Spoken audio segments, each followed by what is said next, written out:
Boa noite. Como está esse finalzinho de dia frio? E vocês vieram à casa do Pai, isso é maravilhoso. Eu queria dar as boas-vindas a todos, dizer que eu me sinto muito feliz em estar aqui, nesse momento. Estou muito feliz com o convite que a Kelly me fez, o pastor Davi, de dividir a palavra de Deus e falar um pouquinho a respeito de um personagem bem interessante, diferente, curioso.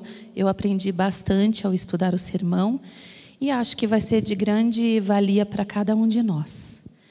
Queria agradecer também minha família que está ali, mandar um beijo bem caloroso para os ministérios onde eu atuo, as meninas do Ministério Rebeca, os meus alunos da classe Refúgio, e dizer que você que está aí em casa nesse momento também é muito, muito bem-vindo. Eu vou pedir para vocês fecharem os olhos mais uma vez para a gente pedir que o Espírito Santo esteja aqui. Pai amado, te agradeço pelo dom da vida, por estarmos aqui nessa noite fria, por termos a liberdade de entrar na tua casa, de sentir a tua presença e de ouvir a tua voz. Nesse momento, Senhor, eu peço que o seu Santo Espírito esteja livremente nesse lugar, atuando e se movendo na mente e no coração de cada um. Também peço que o Senhor me revista com o seu Santo Espírito. Quero me desnudar diante de ti para que o Senhor possa me usar poderosamente para alcançar as pessoas com aquilo que o Senhor deseja. Te agradeço desde já, porque sei que o Senhor nos ouve a cada instante. Amém. Bom, vamos ver. Estava dando probleminha, não sei se voltou, se não voltou. Eu preparei alguns slides para facilitar a visibilidade de vocês, mas eu acho que a gente estava com algum problema no telão. De qualquer maneira, as pessoas que estiverem nos assistindo vão poder ver normalmente. Parece que o problema está só para a gente que está aqui na igreja, viu? Infelizmente. Eu queria convidar vocês a abrirem suas Bíblias em Juízes, capítulo 11. Juízes, capítulo 11, vai ser o nosso texto base para o estudo dessa noite. Eu não sei quantos de vocês já estudaram mais a fundo a respeito da vida desse personagem chamado Jefté. Jefté era gileadita, e a palavra de Deus ali no versículo 11, no versículo 1 do capítulo 11, diz assim, que ele era de Gileade e era um soldado valente. Então vejam, nós temos aqui, para começar, duas características interessantes que a Bíblia nos traz a respeito desse personagem. Primeiro diz que ele era gileadita. E também fala que ele era valente.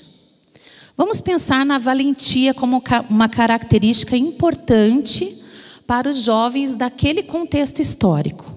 Hoje, na medida em que os nossos filhos vão crescendo, a gente pensa em várias características importantes para eles adquirirem, né? Como inteligência, autoestima e outras coisas. Mas na época, uma das coisas mais importantes para um jovem era ser valente. Por que era importante ser valente? Porque eles viviam num contexto bélico, eles estavam sempre envolvidos em guerras. Então, um jovem valente seria um bom soldado, representaria bem o seu povo e a sua nação, e assim seria um orgulho para a sua família. Então, a gente vê que Jefté já começou bem. Ele tinha essa característica que era importante para as pessoas da época. Ele era valente. Agora vamos falar um pouquinho sobre o mapinha que a gente mostrou agora há pouco ali. Eu não sei se mostrou isso. Vamos falar um pouquinho o que significa quando a Bíblia fala que ele era um gileadita. Gileadita significa que Jefté era filho de Gileade. Vocês já ouviram falar das terras de Gileade? Sim, as terras de Gileade, elas ficavam exatamente, vocês estão vendo ali Manassés que é dividido por uma linha verde. Aquela linha verde ali é o Rio Jordão, ok? A Bíblia fala que quando o povo chegou na Terra Prometida, 2,5 tribos não quiseram entrar na Terra Prometida. Foi a tribo de Ruben, a tribo de Manassés, não é mesmo? E a terceira foi a tribo de Gade. Tá? Metade de Manassés não quis entrar na Terra Prometida. E essas 2,5 tribos, elas optaram por ficar do outro lado do Rio Jordão. Então vejam lá. Vocês estão vendo ali aquela parte esverdeada, meio amarela, Manassés, o rio no meio e Manassés do lado direito. Essas tribos que não entraram na Terra Prometida, elas definiram que elas iam ficar do lado direito do Rio Jordão, fora das fronteiras da Terra Prometida. Mas tinha uma razão para elas terem escolhido isso. E a razão era a seguinte: do lado direito do Rio Jordão, as terras, elas eram muito profícuas. Eram excelentes para a criação de gado. Tudo que se plantava daquele lado para lá do Jordão, dava, frutificava. Então essas 2 tribos escolheram ficar do lado direito do Rio Jordão. Moisés inicialmente não gostou muito da ideia, ficou chateado, mas aí quando eles se propuseram em ser parte do exército de Israel, Moisés acabou aceitando essa decisão das 2 tribos. Então, quando vocês olham do lado direito, Manassés, vocês conseguem ver que lá na pontinha direita tem uma linhazinha que corta? Sim? Lá no alto, Manassés do lado direito, daí tem 3 nomes escritos. O de cima, do lado direito, tem uma linhazinha que corta por baixo. Estão vendo? Ali eram as montanhas de Gileade. Tá? E era ali que o povo de Jefté, a família de Jefté, os gileaditas moravam. Então, 2 características interessantes. A primeira, que ele era um gileadita, e a segunda, que ele era muito valente. Só que a segunda parte do verso 1 coloca um mas na frente, para completar essa frase. E sempre que a gente coloca um mas numa frase, o que vem depois do mas, a gente fica preocupado. Concordam comigo? Porque mas, entretanto, todavia, no entanto, você era muito bom nisso, mas hoje você não é mais. Você está namorando alguém por 2 anos e a pessoa pede para conversar com você e diz assim: você é muito querida e eu gosto muito de você, mas falta algo na nossa relação e por isso eu quero terminar. Você foi muito bem na prova do vestibular em todas as matérias, mas não foi na nota de física, então você não passou no vestibular.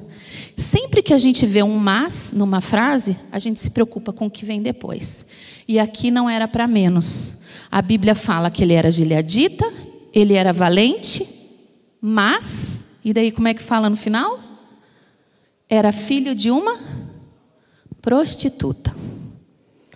Imaginem numa nação extremamente conservadora, alguém ser filho de uma prostituta. Era um estigma que a pessoa carregaria para o resto da vida.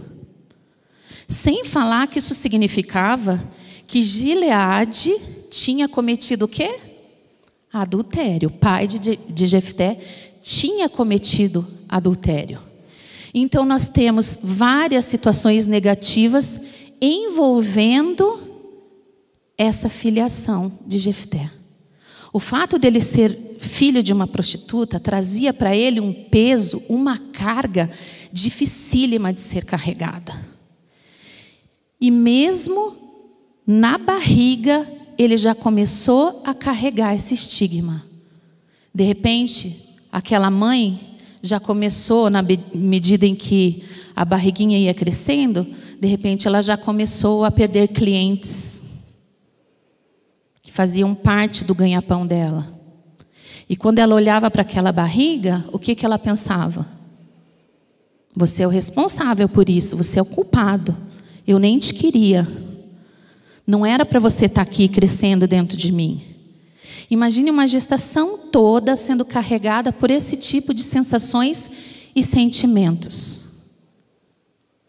Eu queria trabalhar um pouquinho com vocês. Existem algumas, no próximo slide, existem alguns questionamentos que se fazem a respeito do bebê, do feto dentro da barriga. E talvez vocês já tenham parado para pensar nisso. Afinal de tudo que se fala aí, o que é verdade? O bebezinho dentro da barriga sente ou não sente o que a mãe sente? Imagina que você está dentro de um carro, indo para algum lugar. E durante o trajeto, dentro do carro, você tem agradáveis momentos ouvindo uma música que muito te agrada. Mesmo que você não tenha escolhido aquela música, mas você está dentro do carro, onde alguém está dirigindo, está controlando o carro, e aquela música é gostosa. É bom para você que está dentro do carro ou não?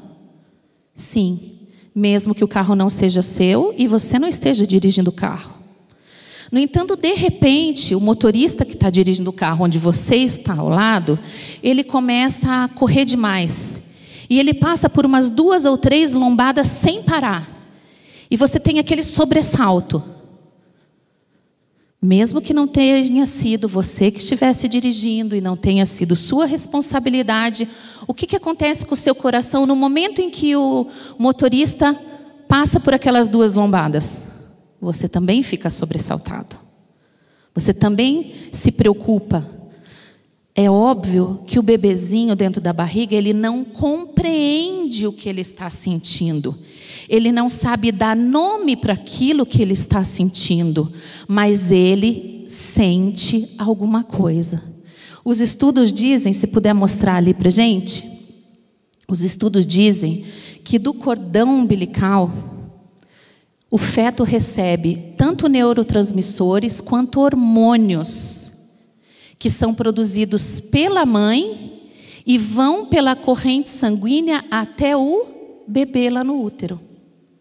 Então veja, se a mãe está fazendo exercício físico e está produzindo serotonina, dopamina, que são hormônios do bem, o bebê vai receber na corrente sanguínea aqueles hormônios.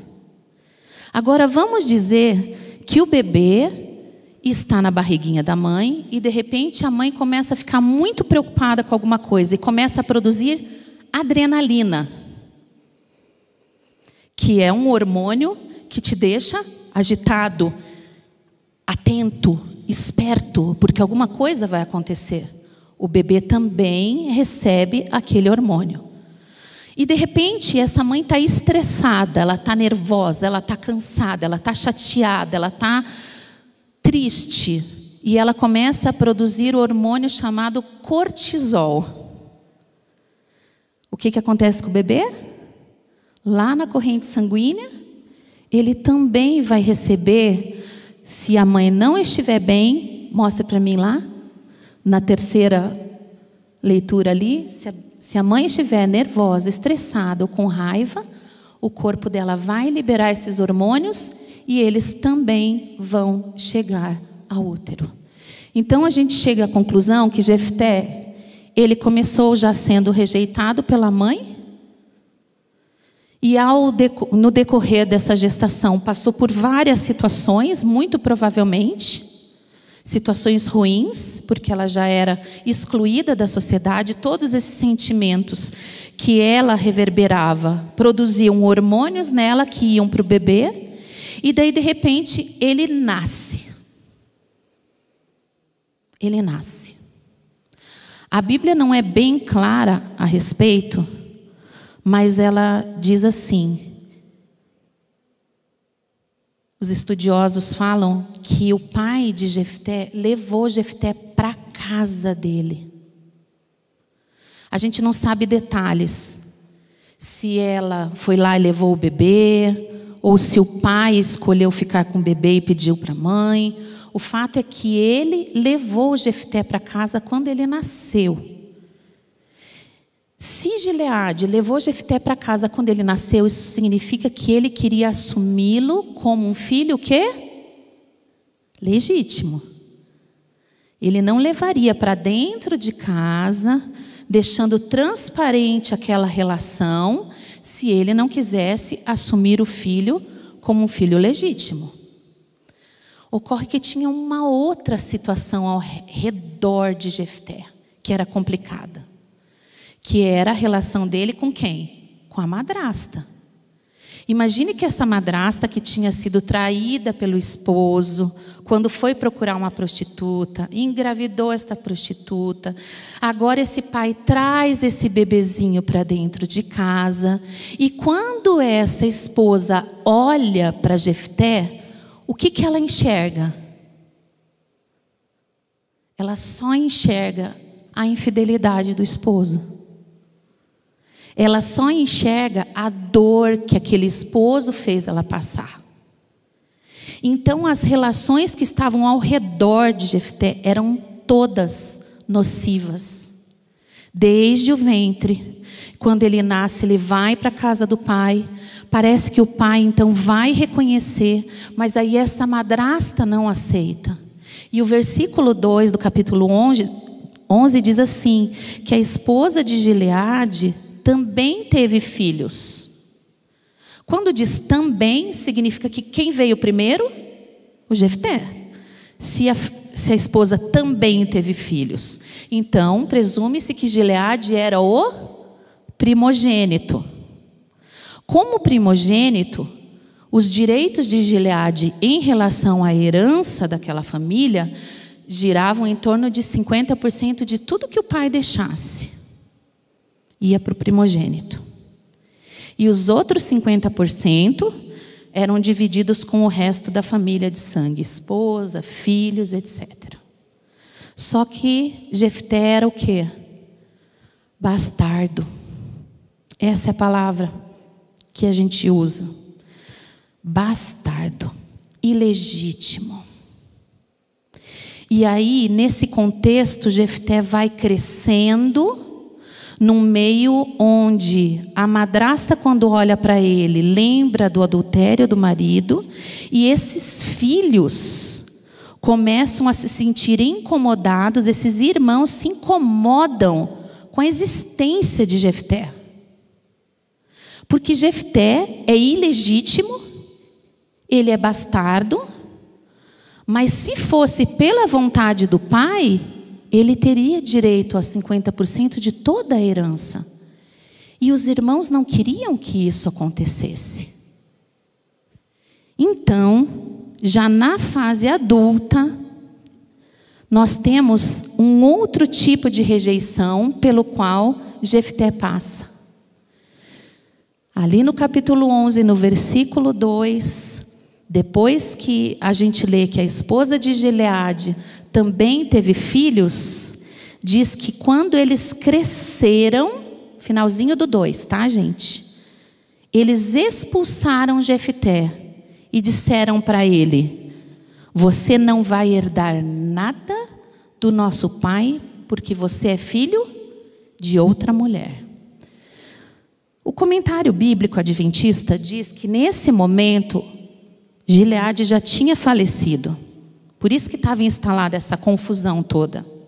No momento em que o pai faleceu, os irmãos começaram a brigar por causa da herança, ou a imaginar essa briga por causa da herança. E por isso eles começaram a pensar: puxa vida, nós somos filhos legítimos e nós, perante a lei, temos direito a tudo que era do nosso pai. E eles deixaram de lado toda a relação moral que eles tinham em fazer a vontade do pai. Fazer a vontade do pai era, sim, dar o direito de primogenitura a Jefté. E se eles tivessem pensado na vontade do pai, eles teriam feito conforme o pai queria. Mas eles não estavam nem aí com a vontade do pai. Eles queriam só o dinheiro. E aí eles expulsam Jefté de casa. Eu não sei quantos de vocês já viveram rejeição. É algo muito complicado. Eu não sei se vocês já viveram a rejeição, às vezes na gestação, se vocês viveram e souberam, né, depois, se vocês viveram a rejeição na infância, às vezes não da parte do pai, da mãe, às vezes da parte do pai, às vezes da parte dos irmãos, às vezes da parte de alguém que foi muito importante para você. Mas crescer se sentindo rejeitado é o ambiente propício para você ser uma pessoa com baixa autoestima. E para não entender qual é a tua verdadeira identidade. Porque a nossa identidade verdadeira, ela está naquilo que Deus diz que a gente é. E não naquilo que as pessoas que estão ao nosso redor dizem que nós somos. Mas para quem cresceu ouvindo, você não presta para nada, você não vai dar em lugar nenhum, não tem solução para você, eu não queria que você tivesse nascido, todos os seus irmãos são melhores do que você, ou qualquer frase desse tipo, é algo terrível para qualquer ser humano. É algo que destrói a natureza emocional do indivíduo. Então imaginem Jefté ali na adolescência e de repente você chegou ali naquele ambiente, está Jefté, adolescente, 16, 17 anos, e você chega para ele e fala assim: e aí, Jefté, cadê Deus? Cadê Deus? Onde é que está Deus aí na tua vida? Imagine alguém que foi rejeitada a vida inteira, de várias formas, e de repente a gente chega e faz esse tipo de pergunta. Como será que essa pessoa reagiria? Como você reagiria? Eu queria mostrar para vocês também, no próximo slide aqui, isso. Que quando os irmãos de Jefté expulsaram ele de casa, ele foi procurar um lugar para viver. Tá? E ele procurou um lugar bem longe. Porque pensem ali, a gente consegue voltar, acho que consigo, né? Se eu voltar até o mapa, ops, desculpa, tem que ir primeiro de novo. Me ajuda, Duda? O do mapinha, ele está aparecendo ali para mim. Aí, imagine ali, ele estava lá quase no alto do Manassés ali, né? E vocês estão vendo que lá em cima está escrito Aramins. Estão vendo na parte begezinha? Tá? Os arameus, eles já vão se envolver aqui na guerra contra Israel. Eu já vou explicar. O que Jefté fez? Ele saiu de casa e começou a caminhar em direção àquela parte lá de cima e andou por 120 quilômetros até se fixar numa cidade chamada Tob. Deixa eu ver se eu consigo voltar lá agora, aonde a gente estava antes. Essa cidade chamada Tob, tá? No original Istob, ela quer dizer frutífera. Ele foi e se fixou numa região que era chamada de o deserto de Tob. Então vejam, Tob quer dizer frutífera. Deserto quer dizer encontro com a palavra. Sendo nesse caso a palavra de Deus, né? Com o próprio Deus. A palavra, o Deus. Então, encontro com Deus. Eu acho que Jefté não estava, assim, entendendo muito bem o significado daquele lugar. Porque parecia na vida dele que nada estava frutificando. Parecia na vida dele que Deus estava distante. Parecia na vida dele que ele não conseguia sequer ouvir mais a voz de Deus. E aí, queridos, é uma pergunta que eu queria fazer para vocês. Por que muitas vezes nós escolhemos certos lugares para ficarmos? Certas amizades que às vezes são tóxicas, certos trabalhos que às vezes não nos aproximam, não nos aproximam de Deus. Por que em certos momentos da vida a gente tem a tendência de repetir sempre ações que nos levam a relações que nos fazem mal? Já ouviram algum exemplo de uma pessoa que já teve 3 ou 4 maridos e os 3 ou 4 maridos agrediam fisicamente aquela pessoa? Já ouviram falar alguma coisa parecida? Que na psicologia eu estou estudando isso agora. Isso acontece. Isso acontece. Normalmente a pessoa vai atrás daquilo que ela acha que merece. Por alguma coisa que ela ficou no seu registro mental do período de formação do nosso psiquismo. Então você fica repetindo aquela relação tóxica, seja no trabalho, seja nas amizades, seja no namoro, seja na igreja. Você não consegue às vezes dizer um não para as pessoas, impor limites porque quer se sentir aceito, quer ser reconhecido. Jefté acabou indo parar em Tobi e começou a fazer amizade, mostra ali, Duda. E o detalhe é que ele começou a fazer amizade com outras pessoas que eram parecidas com ele. Olhem ali embaixo em Juízes 11:3, vocês podem até acompanhar aí na Bíblia.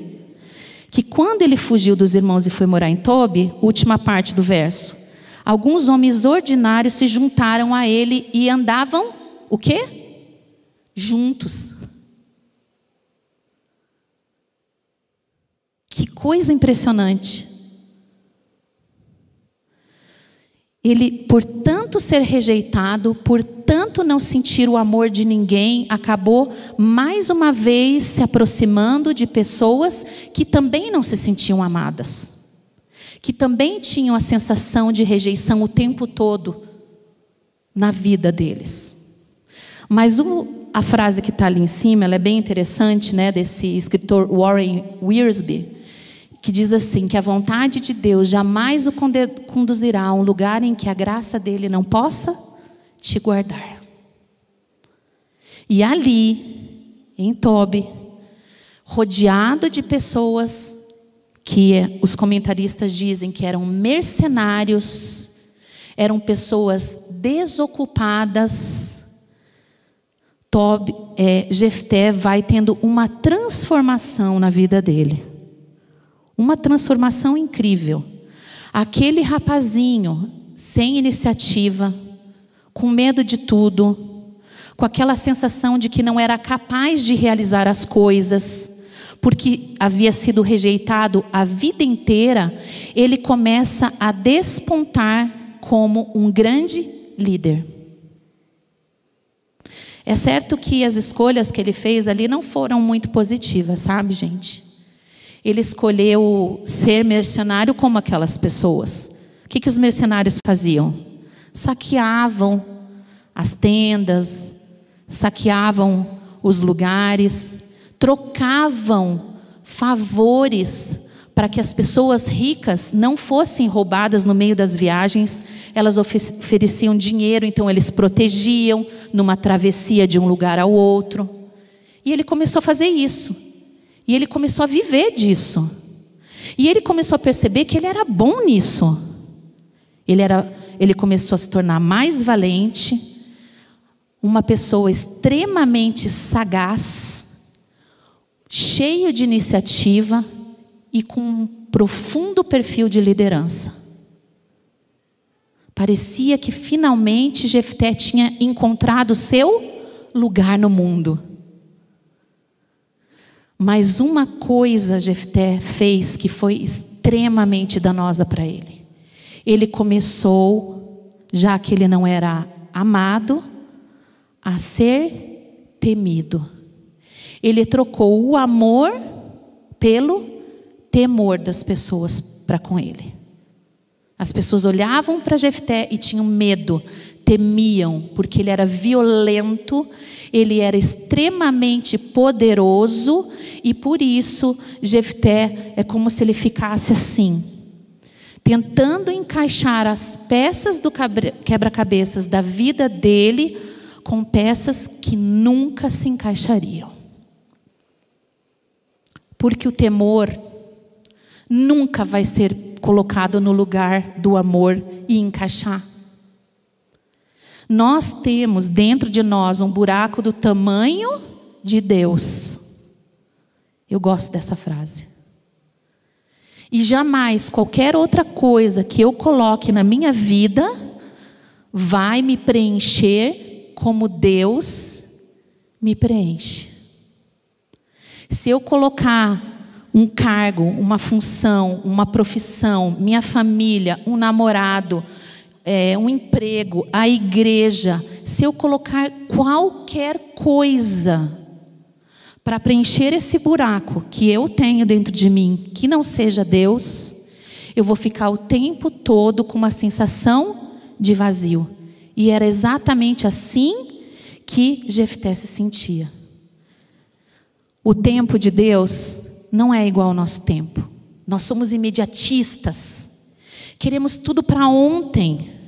A gente já nasce chorando porque quer alguma coisa, ou porque algo nos desagradou. No caso do bebê, estava lá no quentinho, saiu, estou com frio. Aí daqui a pouco eu estou com fome. Aí daqui a pouco eu estou sujo, quero ser trocado. Imediatamente. Imediatamente. Imediatamente. Queremos tudo imediatamente. A gente não entende que o relógio de Deus é diferente do nosso relógio. O relógio de Deus simplesmente bate de acordo com a sabedoria e a soberania do nosso Deus. Ele não bate de acordo com a sua vontade, com a minha vontade, com o seu desejo. Ele bate de acordo com as estratégias que ele tem na mente dele para te salvar, para me salvar. Então, às vezes, é necessário 40 anos no deserto, como Moisés. Às vezes, é necessário 13, 14 anos numa prisão, até que se torne o governador do Egito, como José. Eu não sei qual é a tua espera, mas eu sei que a gente não gosta de esperar. A gente não quer esperar. Mas Deus tem lições para nos ensinar nessa espera. E é isso que a gente precisa entender, mais do que qualquer outra coisa. Queridos, quando a gente lê, sabe, que algumas pessoas olham para Deus e perguntam: Deus, onde você está? Por que você está demorando? Por que você não me responde? Eu gosto de uma frase de Charles Swindoll que diz assim: Deus não é escravo do relógio humano. Comparado às obras do homem, ele é extremamente deliberativo e dolorosamente lento. Dolorosamente lento. Só que nessa espera, nessa dor que às vezes a gente sente enquanto está esperando, Deus está se movendo e Deus está fazendo uma obra perfeita. Coisa que nós não conseguimos enxergar. E aí a gente pergunta: será que tem alguma coisa mesmo aí por trás disso tudo que a gente está vivendo? Será que existe, afinal, um propósito para a minha vida? Será que isso é real? Queridos, queridas que estão assistindo Ministério da Mulher, Deus trabalha. E a palavra dele diz que ele não dorme, não descansa. Deus está se movendo o tempo todo, mas ele não está se movendo o tempo todo para realizar seus planos. Ele não está se movendo o tempo todo para fazer tua vontade. Como se fosse um gênio da lâmpada mágica. Eu vou esfregar e daí, Deus, eu quero tal coisa, e ele faz. Deus trabalha para que nós sejamos salvos, e esse é o único objetivo do trabalho dele. Todas as outras coisas que a gente vive aqui são perfumaria. No direito, né? Acho que muitos de vocês sabem que eu sou advogada. No direito, a gente usa muito essa palavra, que quando você vai no cerne, naquilo que você precisa escrever, né, Gabi, você está indo no mérito. Então, você usa palavras contundentes, fortes, que vão saltar aos olhos de quem está lendo a tua petição. Mas, para ficar mais bonito o seu trabalho, você usa a perfumaria, que são aquelas palavras bonitas, data máxima venia, né, in totum, e outras palavras em latim que a gente gosta de usar para florear o que a gente está escrevendo, mas que não agregam nem desagregam nada no conteúdo daquilo que a gente está escrevendo. Na nossa vida é a mesma coisa.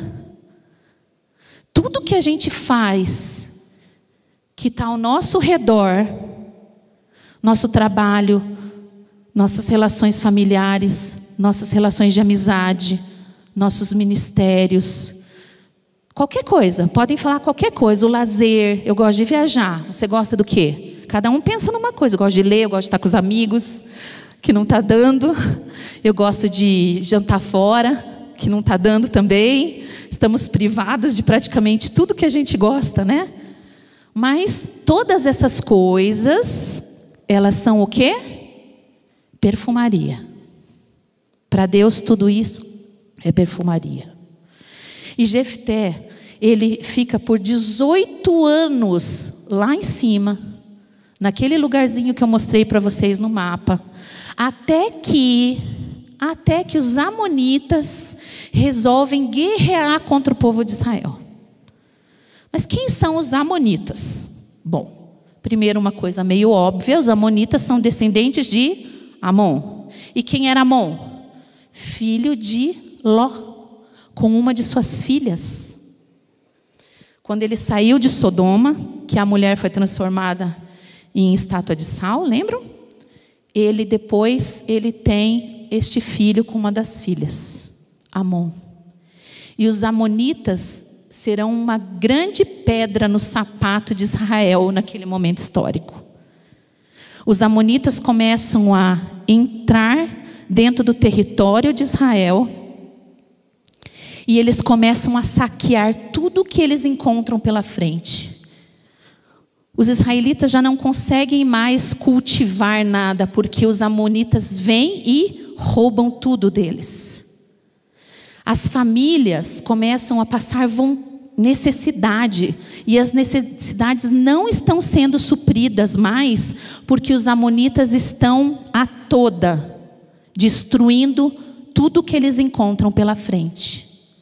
E nesse momento histórico, queridos, onde as colheitas do povo estavam sendo roubadas e onde as suas famílias estavam passando necessidade, os israelitas olharam para o próprio exército e não viram absolutamente ninguém que tivesse a capacidade de ir à frente do exército lutar contra os amonitas. Ninguém. E aí, nesse momento, lembraram de alguém. Lembraram de Jefté. Acho que vocês nunca mais vão esquecer desse personagem, fala a verdade. Vocês já tinham estudado a fundo dessa maneira? Porque eu descobri muitas coisas preparando esse sermão, muitas mesmo. Jefté, então, ele é lembrado pelos anciãos do povo. Os anciãos eram os representantes das famílias, né? Quem representava cada família eram os anciãos do povo, tá? Os anciãos do povo de Israel. E aí, simplesmente, eles começam a imaginar que Jefté podia resolver o problema deles. Mas no fundo, eles não gostavam de Jefté. Estava bom sem Jefté. Jefté estava longe, era uma preocupação a menos na cabeça deles. Mas, entre a preocupação com os amonitas ou a preocupação com Jefté, eles preferiam se preocupar com Jefté. O mal era menor. E aí eles vão até Jefté. Imaginem só. Eles vão até Jefté e eles fazem uma proposta. Porque eles descobrem que Jefté tinha se tornado um herói em meio ao terreno árido, porque ele tinha todas essas características aqui. Ele tinha se tornado um homem extremamente violento, cheio de iniciativa, um saqueador habilidoso, cheio de bravura e sagacidade, ou seja, ele era tudo que eles precisavam. Então, eles vão até Jefté para fazerem uma proposta. E agora, queridos, a coisa mudou de figura. Porque aquele menininho, aquele bebê, aquele menino, aquele adolescente, aquele jovem que tinha sido rejeitado a vida inteira e não servia para nada e tinha sido expulso de casa, escorraçado por todos e não podia sequer voltar para ver a sua família, agora ele estava com a faca e o queijo na mão. O poder de decisão estava nas mãos de Jefté. E os anciãos chegaram para ele e disseram assim: Jefté, está acontecendo isso com o povo, e nós precisamos de você. Você aceita voltar e ser o líder do nosso exército? O nosso líder durante a guerra? Essa é a proposta que os anciãos fazem para Jefté. Não sem antes se humilhar, né, e toda aquela coisa pomposa que era necessária naquela situação. Mas Jefté, antes de fazer a contraproposta, ele faz um tremendo desabafo. E esse desabafo eu queria ler com vocês, está em Juízes 7. Vamos ler ali? Olha o que Jefté fala para os anciãos. Eu sei que vocês me odeiam, e odeiam tanto que me fizeram sair da casa do meu pai. Como é que vocês vêm me pedir ajuda agora que estão em dificuldade? Esse momento aqui nos revela, sabe o quê? Que não apenas os irmãos, os meio-irmãos, né, de Jefté, tinham feito algo para que Jefté fosse expulso, mas que os anciãos também tinham apoiado essa decisão dos irmãos. Existem alguns comentários que até dizem que talvez um dos irmãos de Jefté fosse um dos anciãos, mas isso é uma conjectura.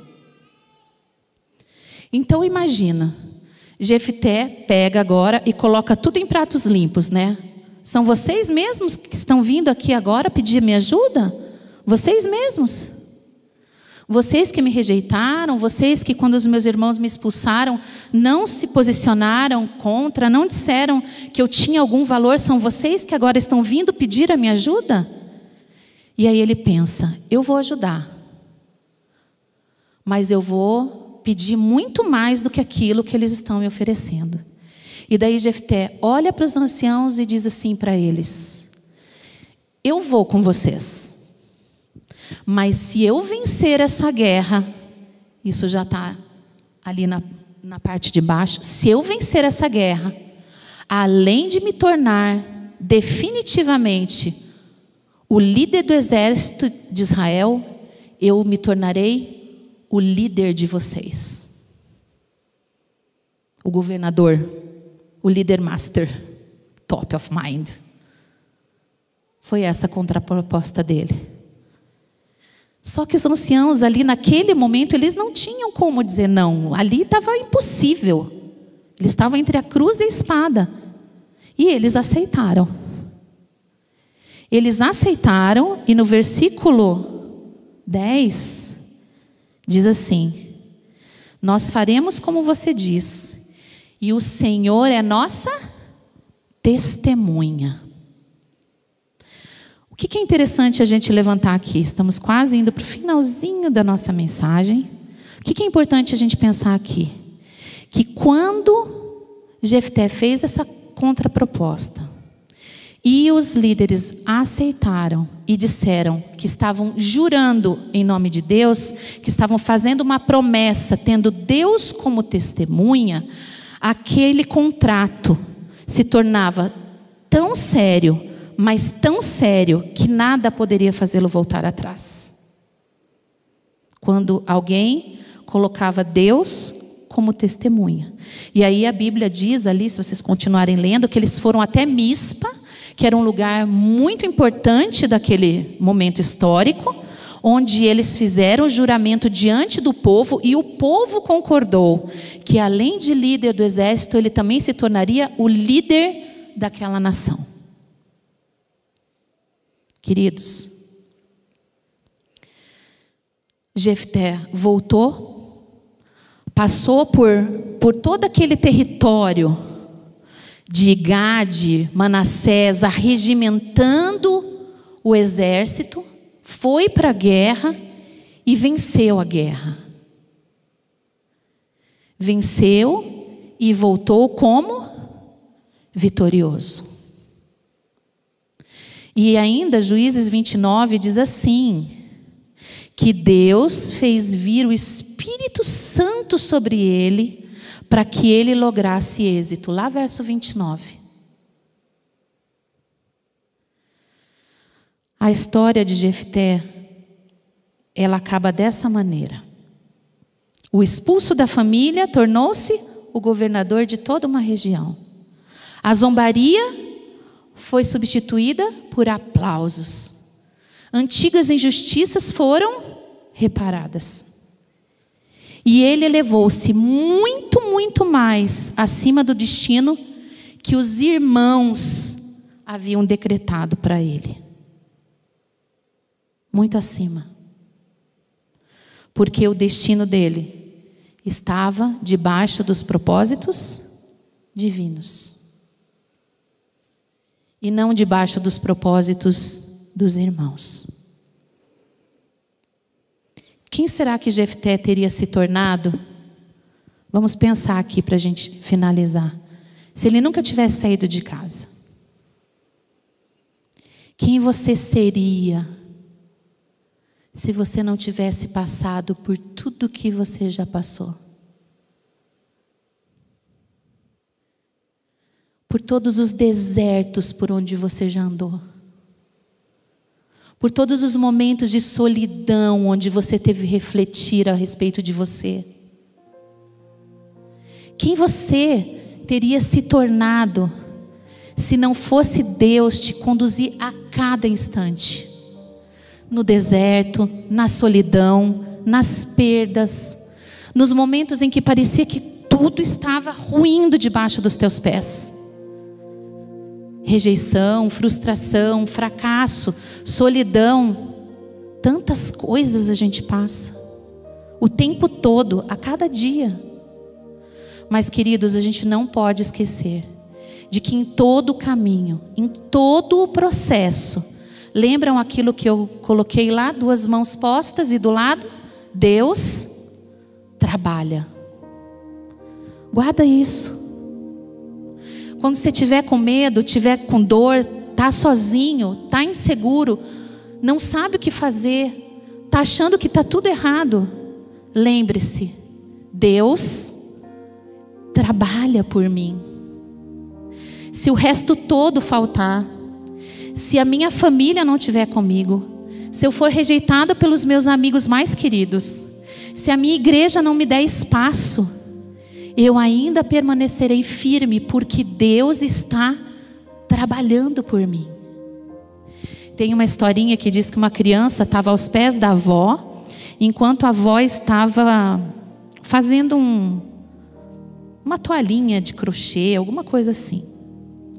E a criança estava no chão, a avó sentadinha numa cadeira, e a criança olhando de baixo para cima, olhou para a avó e disse assim: "Ô vó, tá estranho esse teu negócio aí, tá tudo desalinhado." Ela olhava assim de baixo. "Tá feia essa figura." A criança disse. E aí a vozinha olhou para aquela criança e disse assim: "Calma, filha, eu ainda não terminei, mas quando eu terminar, você vai sair daí de baixo, você vai ficar em pé aqui do meu lado, e aí você vai enxergar o que eu estou fazendo de verdade." E aí quando a vozinha terminou, chamou o netinho, que levantou, veio do lado dela e olhou aquela toalha de crochê e ela estava perfeita, diz ele. Linda. Que se ele tivesse que mudar um único ponto de lugar, ela já não ficaria perfeita. Queridos, o que nós vemos hoje a respeito da nossa própria vida, o nosso dia a dia, sabe? A rotina, tudo que a gente enfrenta, a gente está olhando debaixo da toalhinha de crochê. A gente não tem a visão completa. E nem podemos ser presunçosos de achar que podemos enxergar enquanto a gente estiver aqui. Só confiar que Deus é habilidoso e Ele está costurando tudo com mãos perfeitas, de um alfaiate como não houve e não haverá. E ao final, quando nós pudermos enxergar, nós veremos que tudo aconteceu como tinha que acontecer. Dores, sofrimentos, perdas, tudo. Difícil, né? É difícil. Porque a teoria ela é bonita, mas na prática dói, a perda dói, a solidão dói. Tem dias que é complicado. Mas é nesses dias, principalmente, que você e eu precisamos olhar para a toalhinha de crochê e dizer: Ele trabalha. Não dorme, nem se cansa o meu Senhor, trabalhando pela minha salvação.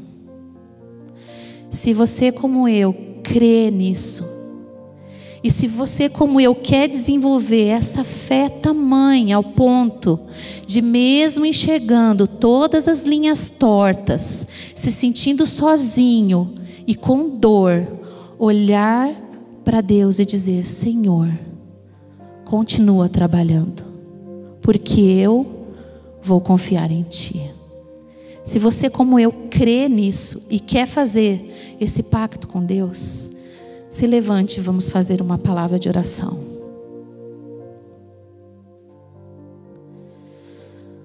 Pai de amor e misericórdia, o Senhor que é o Rei do Universo, o arquiteto de todas as coisas, o nosso Criador, nosso mantenedor, nosso amigo.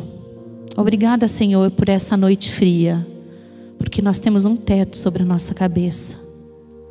Obrigada, Senhor, porque apesar da igreja estar quase vazia, tem pessoas se esquentando uma do lado da outra aqui. Glória a Deus. E outras tantas pessoas assistindo pela internet. Louvado seja o seu nome.